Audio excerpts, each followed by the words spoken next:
Est-ce que Jésus aime les pécheurs? Oui ou non? Jésus, vraiment, en racontant cette parabole, il fait réfléchir. Il fait réfléchir tous ceux qui sont dans l'auditoire et qui l'écoutent. Est-ce que nous pouvons répondre à Jésus en disant « Est-ce que je peux jeter la première pierre ?»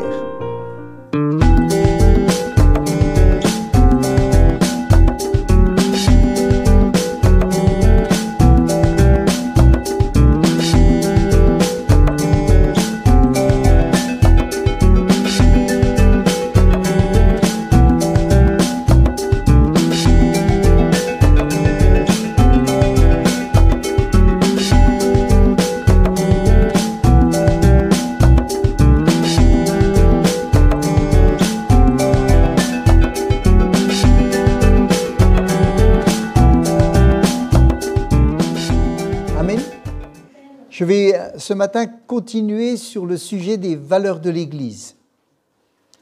Le premier, est-ce que vous vous rappelez? La première valeur de l'Église. Oh, c'est il y a longtemps. Hein.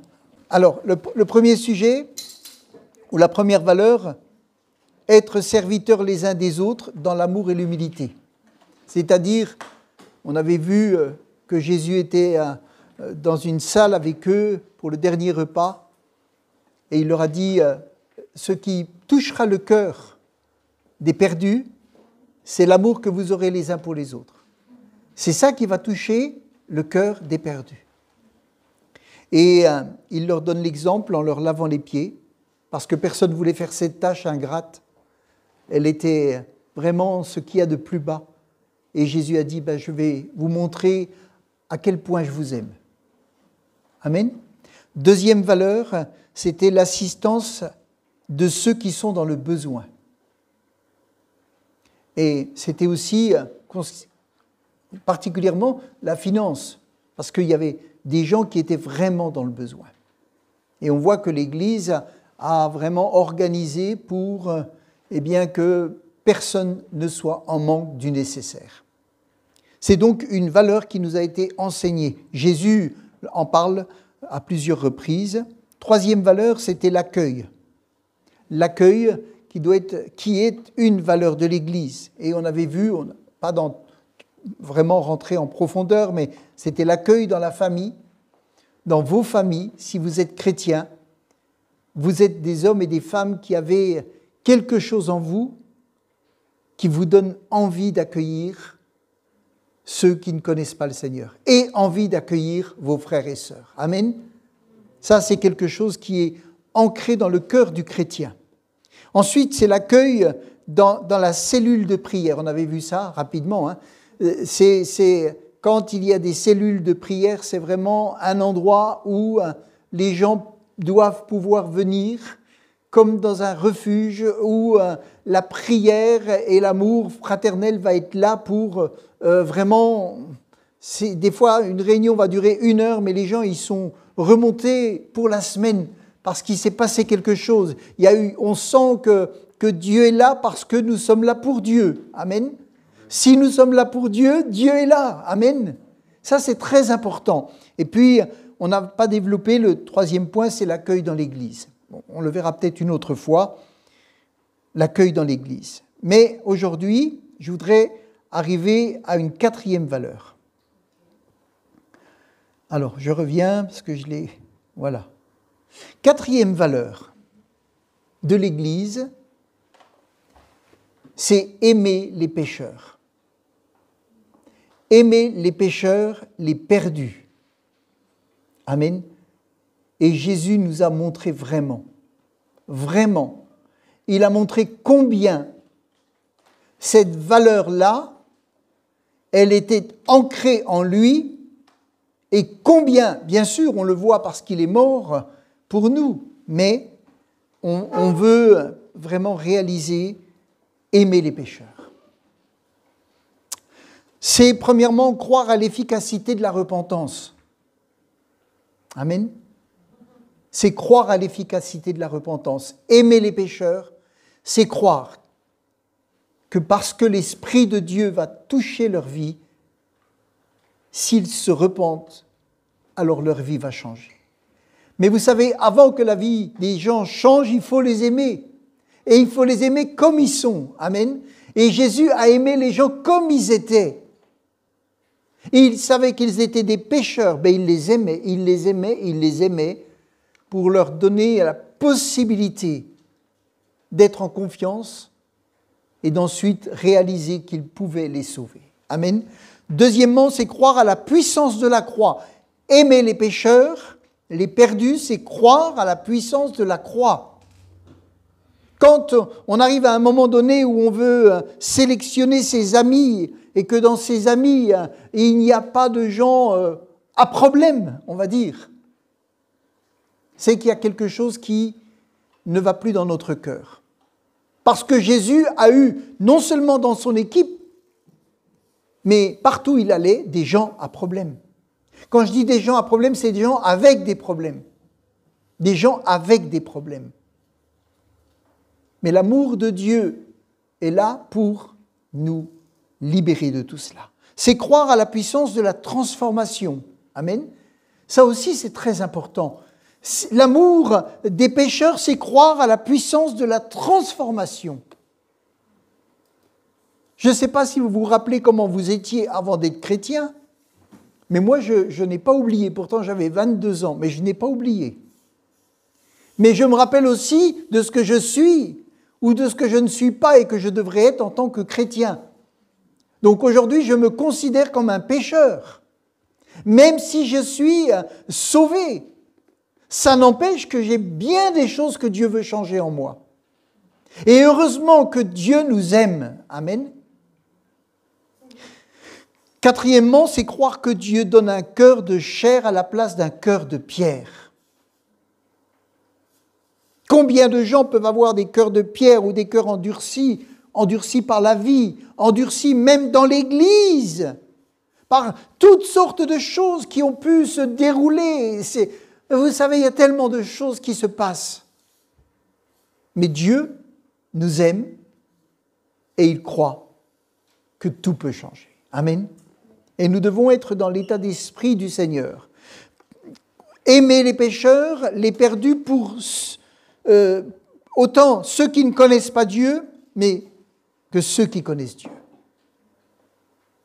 Jésus nous enseigne cette valeur par plusieurs réflexions et des attitudes publiques. Premièrement, on peut lire un exemple dans Luc chapitre 19 au verset 7. Luc 19, verset 7, on en a un petit peu parlé mardi. Il est dit, dans la version seconde, « Voyant cela, tous murmuraient et disaient, il est allé loger chez un homme pécheur. Il est allé loger chez un homme pécheur. » N'oublions pas que Jésus disait qu'il était le Fils de Dieu. Il est allé loger chez un homme pécheur. Dans Parole vivante, il est dit, quand les gens virent cela, il y eut un murmure général de désapprobation. Un murmure général de désapprobation. Tous s'indignèrent, disant, voilà qu'il s'en va loger chez un pécheur notoire. Mais Jésus veut montrer la valeur que doit avoir le peuple de Dieu, l'Église. Le corps que Dieu veut, c'est un corps qui aime les pécheurs, qui va vers les pécheurs, qui va vers les perdus, qui se mélange aux perdus, qui se mélange aux pécheurs. Parce qu'ils sont dans les ténèbres et ils ont besoin d'entendre la lumière. On n'est pas là pour faire la morale aux gens. On est juste là pour leur montrer combien l'amour de Dieu est capable de changer leur vie. Et il suffit que vous leur disiez ce que Dieu a fait en vous, et ça les touche. Ça les touche. Amen. Ça, c'est une valeur importante de l'Église. Vous savez, quand il parlait de pécheur, il est allé loger chez un pécheur. Ça veut dire que c'est quelqu'un qui est condamnable. Ça veut dire que c'est quelqu'un de mauvaise vie, qui est voué au péché, non libéré du péché.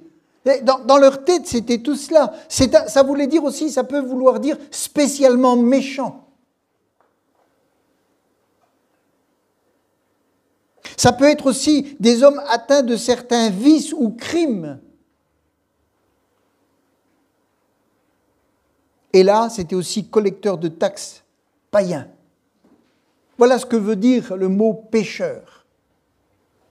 Vous savez, quand il y a des hommes de Dieu qui ont à cœur d'aller prêcher dans les prisons, dans les prisons, vous ne trouvez pas des saints, hein. Vous trouvez des gens qui ont tué, volé, violé, vous trouvez des gens qui ont vraiment... voilà. Et pas que, hein, des gens qui ont fait des choses moins graves. Mais quand on va prêcher dans une prison, et que des prisonniers, des gros bras, des baraqués, des tatoués, des casseurs, des braqueurs, commencent à prier et à avoir des larmes couler et à demander pardon à Jésus, est-ce que vous ne croyez pas que ça, c'est ce que Jésus espère? C'est ce que Dieu veut. C'est la valeur de l'Église. Sortir des murs et parler, aimer, côtoyer, encourager les pécheurs pour leur donner une espérance. Et l'objectif de Christ, c'était ouvrir le chemin de l'amour pour créer un pont entre lui et ce pécheur. D'abord, il va l'aimer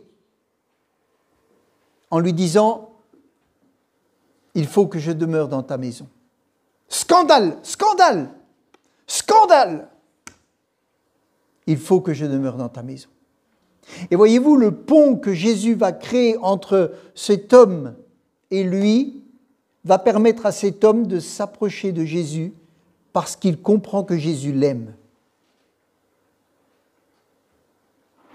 Et il est dit, Zachée, se tenant devant le Seigneur, lui dit, « Voici, Seigneur, je donne aux pauvres la moitié de mes biens. » Jamais, jamais Zachée n'aurait fait ça. Avec l'état d'esprit qu'avaient certains pharisiens, jamais il aurait pu faire ça. Mais avec l'état d'esprit que Jésus lui montre, il est capable de réaliser qu'il est aimé et que celui qui l'aime s'approche de lui, vient dans sa maison. Amen. Et Jésus dit, le salut est entré aujourd'hui dans cette maison parce que celui-ci est un fils d'Abraham.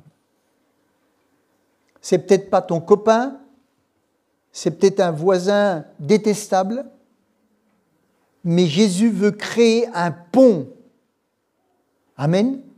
Parce que cet homme va en enfer et qu'il a besoin d'être aimé ou de savoir qu'on l'aime. Beaucoup de gens ne veulent pas être aimés parce qu'ils sont blessés. Mais ça n'empêche que Jésus les aime. Amen. Deuxième exemple. Dans le contexte d'une invitation, Jésus répond aux critiques d'un homme religieux. Et vous savez, ce qui est intéressant, c'est que cet homme n'a pas exprimé ce qu'il pensait. Mais il pensait. On va lire dans Luc chapitre 7 et au verset 39. On connaissait très bien cette histoire. Luc chapitre 7, verset 39, et ça nous montre combien Jésus va vers les pécheurs, mais combien il se laisse approcher des pécheurs, et même touché par les pécheurs. Luc 7, verset 37, il est dit, « Et voici une femme pécheresse qui se trouvait dans la ville, ayant su qu'il était à table dans la maison du pharisien, apporta un vase d'albâtre plein de parfums et se tint derrière aux pieds de Jésus. Elle pleurait. Et bientôt, elle lui mouilla les pieds de ses larmes, puis les essuya avec ses cheveux, les baisa et les oignit de parfum. Le pharisien qui l'avait invité, voyant cela, Il n'a pas dit à Jésus ce qu'il pensait. Il est dit, il se dit en lui-même. Vous savez, quand on parle de la bataille, de la guerre qu'il y a dans nos pensées et dans nos cœurs, c'est ça. Cet homme se disait en lui-même, on va le lire, si cet homme était prophète, ou si celui-là était vraiment un chrétien, ou si telle sœur ou tel frère était vraiment un chrétien. Il est dit, si cet homme était prophète, il connaîtrait qui et de quelle espèce est la femme qui le touche, il connaîtrait que c'est une pécheresse. C'est ce pharisien qui a invité Jésus dans sa maison, on pourrait dire « Ah, il a invité Jésus, ah, il est formidable, ah, il a invité Jésus, alors ça c'est quelqu'un de bien, ah ben ça veut dire qu'il est proche de Jésus. » Non, il a invité Jésus, mais il n'était pas proche de Jésus. Il avait besoin d'avoir l'amour des âmes. Et Jésus va lui enseigner une leçon qui doit être une leçon pour nous tous. Et qu'est-ce qu'il va dire? Vous savez, c'est une leçon terrible parce que ça a été une leçon publique. L'homme a pensé intérieurement, mais Jésus a dévoilé sa pensée devant tous. Puis, se tournant vers la femme, il dit à Simon. Simon n'avait rien dit, parce qu'il est bien dit, voyant cela, dit en lui-même. Beaucoup de choses se passent dans le secret des cœurs. Et Dieu voit tout ça, il voit. Puis, se tournant vers la femme, il dit à Simon, voici, vois-tu cette femme? Pourquoi il me parle à moi? Pourquoi? Ils étaient peut-être, je ne sais pas, 25, 30 dans la maison. Il y avait du monde, il avait invité du monde. Et Jésus s'adresse à Simon. Pourquoi? Parce que Jésus savait ce que Simon pensait. Jésus savait quelles étaient les pensées négatives qu'il avait sur lui. Vois-tu cette femme? Je suis entré dans ta maison, tu ne m'as point donné d'eau pour laver mes pieds. C'était important, on en a parlé l'autre jour. Tu ne m'as pas donné d'eau pour laver mes pieds. Tu ne me considères pas. Tu n'as pas fait le minimum qu'on fait comme ça se faisait en Orient. Mais elle les a mouillés de ses larmes et les a essuyés avec ses cheveux. Tu ne m'as point donné de baiser, mais elle, depuis que je suis entré, elle n'a point cessé de me baiser les pieds. Ça veut dire qu'il ne l'a même pas salué. Saluez-vous les uns les autres par un saint baiser. Il n'a même pas salué Jésus. Pourquoi est-ce qu'il l'a invité? Quel était son intérêt d'inviter Jésus? Mais là, on se rend compte qu'il fait venir Jésus chez lui. C'était peut-être pour faire taire quelque chose, mais l'intention n'était pas saine. L'intention n'était pas saine. Et Jésus lui reproche clairement ce qui est dans son cœur. Jésus le dit publiquement. Tu ne m'as point versé d'huile sur ma tête, mais elle a versé du parfum sur mes pieds. Et c'est pourquoi, je te le dis, ses nombreux péchés ont été pardonnés. Waouh! Alors, lui, il invite Jésus, il fait un repas, et c'est elle qui reçoit le pardon. Alors que c'était une pécheresse vraiment. Et il lui dit, mais celui à qui on pardonne peu aime peu. Et il dit à la femme, tes péchés te sont pardonnés. Est-ce que Jésus aime les pécheurs? Oui ou non? Est-ce qu'on aime les pécheurs? Amen. Est-ce qu'on les invite à la maison? Parfois. Exemple 3, Luc 18, verset 10. Il dit encore cette parabole. En vue de certaines personnes, se persuadant. Alors, pardon, j'ai peut-être pas donné. Luc 18, verset 9, pardon. J'ai peut-être pas. Voilà. Et il dit encore cette parabole. en vue de certaines personnes se persuadant qu'elles étaient justes et ne faisant aucun cas des autres, se persuadant qu'elles étaient justes et ne faisant aucun cas des autres. Et Jésus va donner un exemple, une parabole, et il va expliquer quelque chose d'important. Il dit, 2 hommes montèrent au temple pour prier. Ah, merci Seigneur. Ils viennent prier. Ah, ils sont bien, ils sont bons, ils sont vraiment... Ah, Seigneur, on est heureux, ils sont tous là. Et ils prient. Jésus, qu'est-ce qu'il dit? Et il prend un exemple. Parce qu'il avait dans la foule, dans les gens qui étaient là, il y avait des gens c'était des propres justes, ils pensaient que eux, ils appliquaient la loi et qu'eux, ils étaient... Et Jésus leur montre que on a besoin de l'amour de Dieu. Et que s'il fait l'état des lieux de notre vie, on ne sera pas parfait. Et qu'on aura besoin de lui. Il dit, le pharisien, 2 hommes montèrent au temple pour prier. L'un était pharisien et l'autre publicain. Ah, c'était la guerre déjà là. Pharisien, publicain, la guerre était déclarée. Le pharisien debout priait ainsi en lui-même. En lui-même. Ce n'est pas une prière qu'il a fait à voix haute. Jésus dit, il priait en lui-même. Ça veut dire qu'il était dans le temple, il était en prière et il était là en train de juger. Ce n'est pas parce que vous êtes en prière que vous êtes saint. Jésus leur explique ça. Il dit, oui, il était en prière. Ô Dieu, je te rends grâce. Ah, c'est formidable, hein, une prière comme ça. Je te rends grâce de ce que je ne suis pas comme le reste des hommes. Waouh! Qui sont des ravisseurs, injustes, adultères, ou même comme ce publicain. Mais Jésus, il a de l'humour, hein? Je vous le dis, Jésus, il a de l'humour.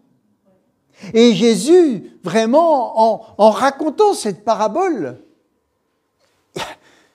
il fait réfléchir. Il fait réfléchir tous ceux qui sont dans l'auditoire et qui l'écoutent. Je jeûne 2 fois par semaine. Waouh! Ça, c'est beau. 2 fois par semaine. Ça, c'est beau. Je donne la dîme de tous mes revenus. Waouh! Ça, c'est beau. Là, tu es vraiment un homme que Dieu approuve. Le publicain ou collecteur de taxes, se tenant à distance, n'osait même pas lever les yeux au ciel. Mais il se frappait la poitrine en disant, « Ô Dieu, sois apaisé envers moi, qui suis un pécheur. » Je vous le dis, celui-ci descendit dans sa maison justifié plutôt que l'autre. Car quiconque s'élève sera baissé, celui qui s'abaisse sera élevé. Jésus donne une parabole. Et là, il ne parle pas des païens, il parle des croyants. Et il explique combien le regard que lui, il a, c'est un regard d'amour envers les pécheurs. Amen. C'est un regard d'amour envers les pécheurs, envers tous ceux qui savent, qui peuvent confesser, qui peuvent réaliser combien il manque dans leur vie de tout ce que Dieu veut qu'ils aient. Nous avons peut-être un peu oublié que nous sommes des pécheurs. Peut-être que nous l'avons un petit peu oublié. Nous sommes des pécheurs nés de nouveau, mis à part, mais quand même toujours des pécheurs. Amen. Nous sommes des hommes et des femmes sauvés par grâce, par le sang de Jésus. Nous sommes mis à part, la Bible elle le dit, mais nous sommes toujours des pécheurs. Est-ce que nous pouvons répondre à Jésus en disant « Je vais jeter la première pierre » ? Est-ce que nous, chrétiens, nous pouvons dire à Jésus, si nous étions dans l'exemple aujourd'hui, est-ce que je peux jeter la première pierre ? Nous, chrétiens, est-ce que nous pouvons prendre une pierre et la jeter ? Non. Parce que nous savons, nous sommes conscients que même si nous sommes mis à part, même si nous sommes sauvés, nous avons des péchés qui ont besoin d'être mis à la lumière, pardonnés. Amen. Jésus aime les pécheurs. Il ne peut pas aimer le péché. Il est mort. Il a été lui-même condamné, abandonné du Père à cause du péché. Mais il aime le pécheur. Particulièrement le pécheur qui reconnaît qu'il est un pécheur. Amen. L'exemple de Jésus que Jésus donne dans le temple peut être transposé dans le culte, dans la réunion de prière, dans l'église locale. C'est la même chose. Jésus pourrait faire cette même parabole. Comment pries-tu en toi-même dans le culte ? Jésus sait tout. Amen. Oh Seigneur, tu vois, Seigneur, cette semaine, tout ce qui s'est passé, Seigneur. Tu sais vraiment, Seigneur, moi j'ai gardé mon cœur, mais regarde lui, regarde l'autre. Oh, Seigneur, tu sais vraiment. Oh, ça craint. L'Église, ça craint. Mais tu sais, Seigneur, moi, regarde-moi. Je me suis préservé de tout. Et c'est vrai, hein, ça peut être vrai. Hein. Mais Jésus aime les pécheurs. Parce qu'il veut que tous puissent être sauvés. Amen. Vous savez, la Bible le dit que le jugement commencera par la maison de Dieu. Avant d'aller à l'extérieur, Dieu va juger la maison de Dieu. Mais dans quel but ? Dans le but que leur âme, que leur esprit n'aille pas en enfer. On fera peut-être une étude sur ce sujet-là. Parce que Jésus, il sauve les gens. Mais comme ils vivent mal, alors il y a des épreuves qui peuvent venir. Ce n'est pas les épreuves à cause du nom de Jésus, c'est les épreuves parce que Dieu veut épurer nos vies afin de nous amener avec lui. Amen. C'est ce qu'il fait et c'est ce qu'il peut faire. Quelle leçon Jésus donne à tous ceux qui jugent le monde ou les frères plutôt que d'être actifs en amour, en prière, en zèle. Quelle leçon Jésus donne ? Nous devons vouloir ce qui réjouit le cœur de Dieu. Dans 1 Timothée, chapitre 1, verset 15, dans Paroles vivantes, 1 Timothée 1, verset 15, l'apôtre Paul va dire à Timothée, « Ah, comme elle est vraie, cette parole, comme elle est importante et digne d'être acceptée sans réserve par tous les hommes. Le Christ Jésus est venu dans ce monde pour sauver les pécheurs. » Amen. Il est venu dans ce monde pour sauver les pécheurs. Je suis pour ma part le premier d'entre eux. Je suis pour ma part le premier d'entre eux et c'est bien pour cela qu'il a eu pitié de moi. Il a eu pitié de moi. Vous savez qui était Saul de Tarse, celui qui ravageait l'Église. C'était un terroriste. Il prenait les gens qui étaient chrétiens, ceux qui étaient de la secte de Jésus, les sortait des maisons et les amenait en prison. Jésus aime les pécheurs. Et il veut faire avec les pécheurs des hommes et des femmes puissants. Et il vient nous chercher dans notre péché pour nous en sortir et pour nous emmener dans sa gloire. Il sait, il est conscient que le péché, c'est quelque chose qui nous colle à la peau. Mais heureusement qu'il aime les pécheurs, autrement on serait tous condamnés aujourd'hui. D'accord ? Et il dit, je suis pour ma part le premier d'entre eux, et c'est bien pour cela qu'il a eu pitié de moi, en offrant ainsi sa miséricorde au plus grand des pécheurs. Et il offre sa miséricorde, l'apôtre Paul, il pourrait dire maintenant, je suis un super homme de Dieu, je suis en train d'écrire des choses extraordinaires, l'Esprit de Dieu me conduit, j'ai résisté au péché, je suis fort, etc. Dieu m'a donné la mission d'aller prêcher aux païens, je suis un être un peu à part. Il dit, je suis le premier des pécheurs. En offrant ainsi sa miséricorde au plus grand des pécheurs, Jésus-Christ a voulu montrer jusqu'où pouvait aller son pardon. Jusqu'où pouvait aller son pardon. Je devais illustrer toute l'étendue de sa patience et fournir la preuve de l'immensité de sa bonté. Tout le monde avait peur de Saul de Tarse. Tout le monde en avait peur. Tout le monde tremblait. Et Jésus va aller chercher cet homme. Il le bouleverse, il le touche. Cet homme accepte et il devient un outil dans la main de Dieu. Et il va demander à un enfant de Dieu d'aller prier pour lui. Il dit, mais Jésus, tu sais qui c'est ? Tu le connais, toi ? Moi, nous, on le connaît. Hein ? Tu sais ce qu'il fait ? Va, c'est un outil dans ma main.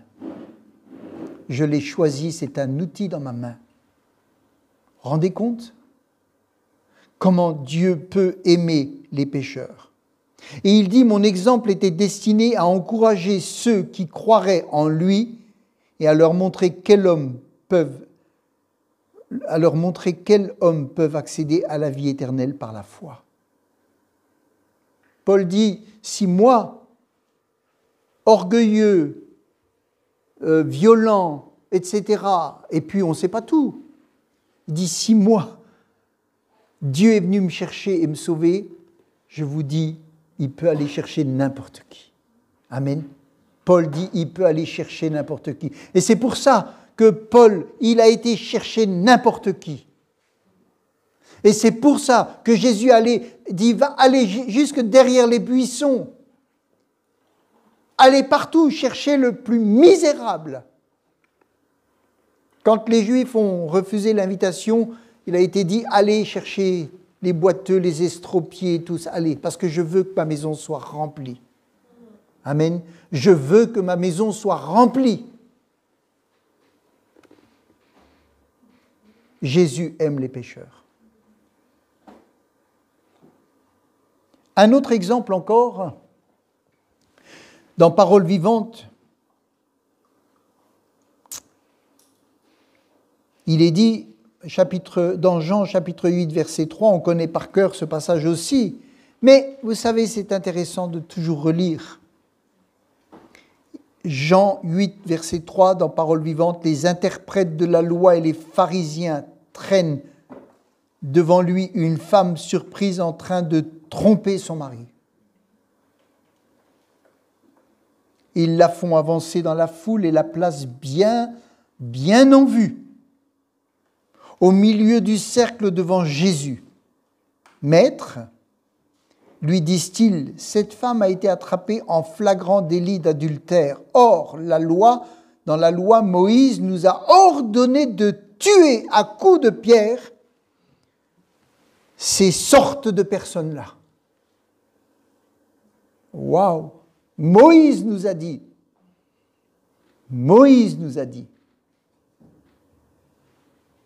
Il voulait l'impressionner.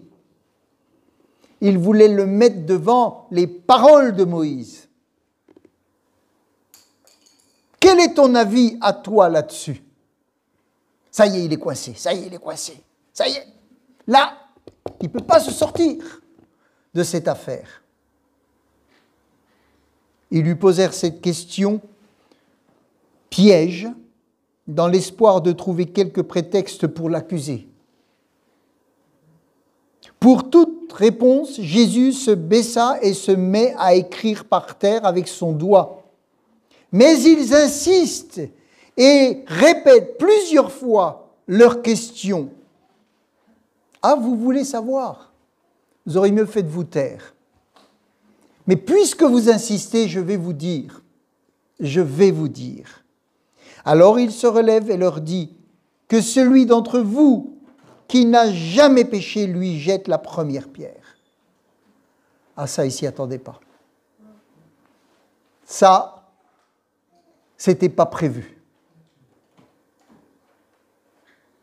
Ça, c'était pas prévu. Ils avaient prévu de coincer Jésus. Ils avaient prévu de plaquer Jésus au sol.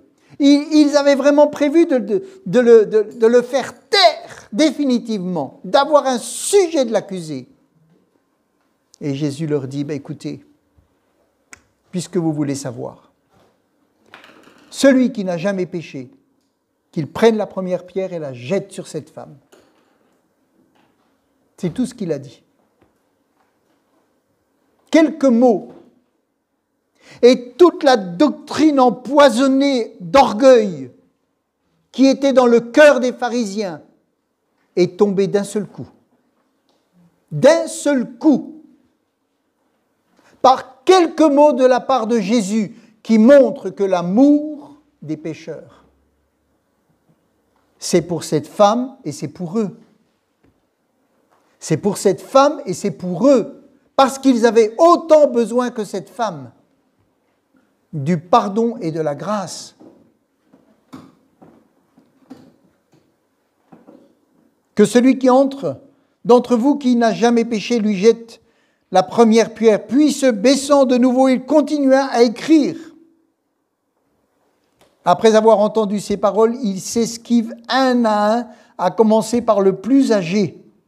Finalement, Jésus seul avec la femme, lui, reste là, immobile, au milieu de la cour du temple. Alors, une fois qu'il a vu qu'il n'y avait plus aucun pied, il était là, je ne sais pas ce qu'il faisait, il dessinait, je ne sais pas, hein. On ne sait pas. Hein. Mais quand il a regardé, qu'il a vu qu'il n'y avait plus aucun pied autour de la femme, il se relève. Et maintenant, il parle à cette femme. Amen. Maintenant, il parle à cette femme.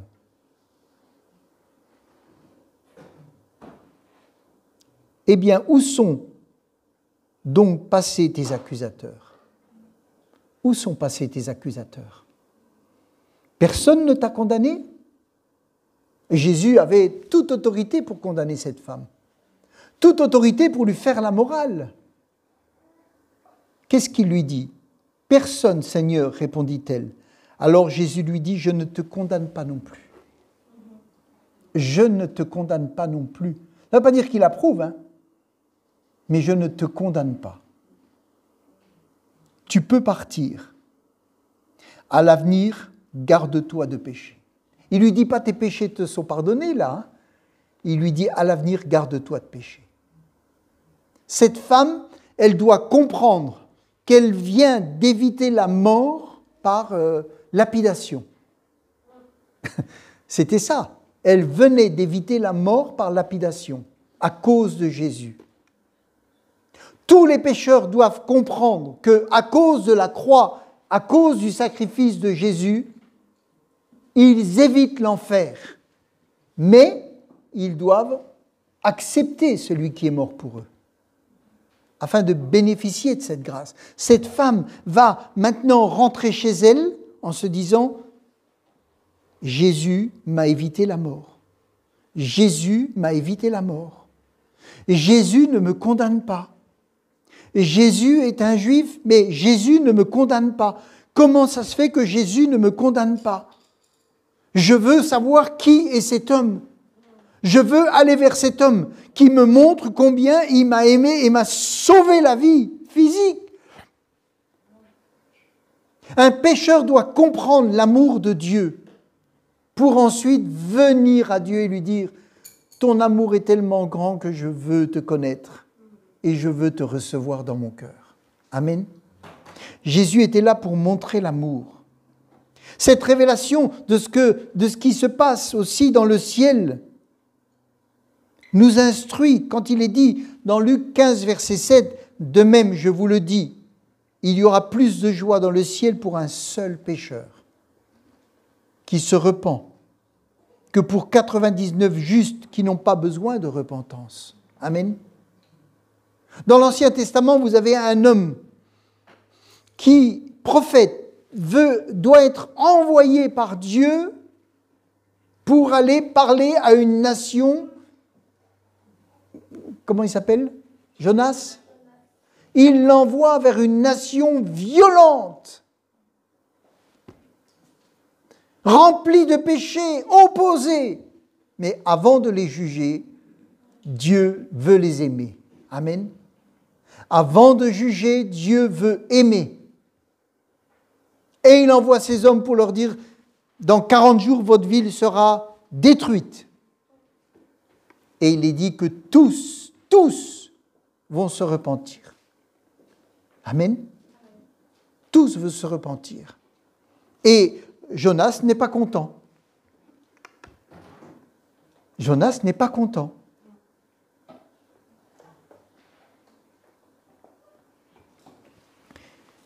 Dans Luc 15, il est dit, « De même, je vous le dis, il y a de la joie devant les anges de Dieu pour un seul pécheur qui se repent. »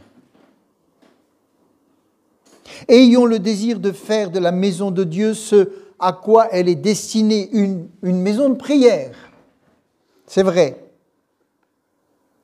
Mais une maison qui accueille les pécheurs.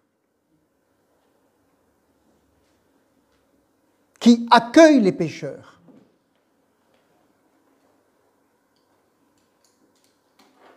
Quand les saints restent entre eux, ils se tirent dessus parce qu'ils ne regardent pas à ce que Jésus regarde, l'amour des pécheurs. C'est ça qui doit envahir notre cœur. C'est une valeur que doit avoir l'Église. L'amour des pécheurs. Vous savez, si, pour finir, dans Genèse 3, verset 8, il est dit que Dieu, Adam et Ève entendirent la voix de l'Éternel qui parcourait le jardin. Adam, Ève, vous êtes où? Vous êtes où? On se cache, on se cache, on se cache, on se cache, on se cache. Vous savez ce que Dieu a fait? Il est dit, l'Éternel Dieu fit à Adam et à sa femme des habits de peau, et il les en revêtit. Tout de suite, même s'il y a eu le jugement, parce que ça c'est la parole de Dieu, c'est la justice de Dieu. Voilà, vous avez fait ce qui était interdit, alors voilà ce qui va se passer. Ça c'est clair. Mais il a tué un animal, il a fait des habits, il les a habillés. Amen. Il les a revêtus de cette peau d'animaux pour que maintenant ils puissent vivre, peut-être dans une situation beaucoup plus difficile qu'avant, parce qu'avant il n'y avait pas de problème. Maintenant ils vivent avec des problèmes, mais ils vivent avec le sang qui coule de cet animal et qui représente le sang qui coule de Jésus. Quand on voit Adam, Ève revêtus d'habits de peau, avec Dieu qui sacrifie un animal pour les revêtir, ça montre l'amour de Dieu. Pourtant, Dieu, vraiment, ce qu'ils ont fait, ça nous a tous impactés. Mais Dieu les aime. Et Dieu prépare le moyen de les sortir d'affaire. Amen. Il y aurait tellement de choses à dire, il y aurait tellement d'exemples à donner de l'amour que Jésus manifeste. Tellement d'exemples où il a été, où il a agi. Mais bon, on a compris le message. On a compris le message. Amen. Jésus aime les pécheurs. Il aime les pécheurs. Et il nous aime, il nous aime, il nous aime, il nous aime. Il nous aime. Ça ne veut pas dire qu'il approuve toujours nos vies, mais il nous aime. Il nous regarde au travers. Le Père nous regarde au travers de Jésus. Et quand il nous corrige, c'est qu'il nous aime. Il nous corrige pour qu'on n'aille pas en enfer. Amen. Alors rappelons-nous la 4e valeur, aimer les pécheurs, pour les amener à découvrir Jésus, qui les a aimés le premier. Amen. Ça, c'est une valeur. Et vous savez, si on est envahi de cela, si on est envahi de cette valeur, on aimera être avec les pécheurs. On aimera côtoyer les pécheurs parce qu'on a quelque chose à leur apporter. Parce qu'on pourra venir les secourir de la part de Dieu. Amen. On pourra venir les secourir, les assister et leur montrer combien Dieu les aime.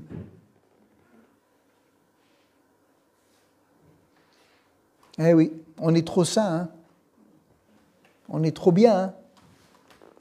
Hein? Non, pensons comme Jésus. Pensons comme Jésus. Et aimons les pécheurs. Amen.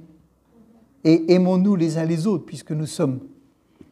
Paul le dit, je suis le premier des pécheurs. Amen. Il ne vivait pas dans le péché, mais il n'était pas parfait. Hein? À mon avis, c'est un homme qui avait du caractère, hein, qui n'était pas parfait. Et il n'oubliera jamais d'où il est sorti. Jamais. D'ailleurs, on lui dit,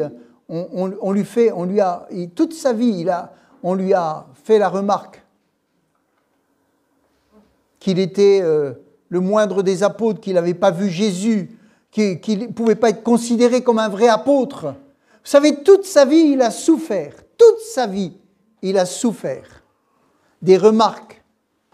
Parce qu'il était sorti d'un milieu vraiment de pharisiens durs, etc. Et les gens, Dieu l'a pardonné, mais les gens ne l'oublieront pas. Et à chaque fois qu'il y avait quelque chose, on l'attaquait sur ces points-là. Heureusement qu'il avait l'approbation du Père. Heureusement qu'il avait l'approbation de Jésus. Amen.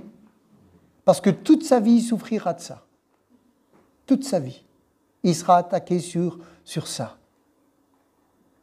Alors même si on vous attaque parce que ci et ça, c'est pas grave. Aimons.